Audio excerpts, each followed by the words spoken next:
Я завжди казала, що «Північний потік-2» далеко не найулюбленіший мій проєкт. Для мене завжди було зрозуміло, що тут потрібно враховувати обґрунтовані безпекові інтереси країн Центральної Європи та України. Подальші кроки Німеччини залежатимуть від дій Москви.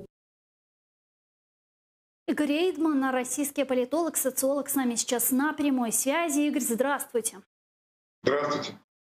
Как вы считаете, может ли отравление Алексея Навального каким-то образом повлиять на завершение строительства или не завершение строительства «Северного потока-2»? Да, вообще, как бы «Северный поток-2» это такая была священная корова для немецкой политической бизнес-элиты. Ее вообще как практически никто не подвергал сомнению.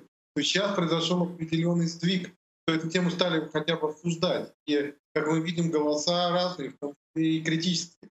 Так что какой-то сдвиг в этом смысле произошел, и шанс появился на то, что этот проект будет окончательно похерен. Но я хочу сказать, что даже и без этого вообще тот смысл, тот глобальное значение, которому придавала Россия, когда инициировал этот процесс, да, строительства «Северного потока-2», он уже и так как бы постепенно сдувается. Строительство затянулось из-за американских санкций, из-за внутренних причин.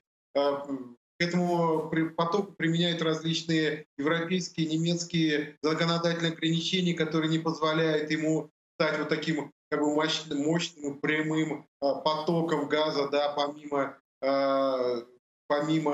Украины, помимо других приграничных стран непосредственно, да, в Евросоюз. То есть как бы в любом случае этот проект уже сдувается, и значение свое в значительной степени уже даже сейчас потерял. Но будем надеяться, что отравление Навального окончательно его убьет.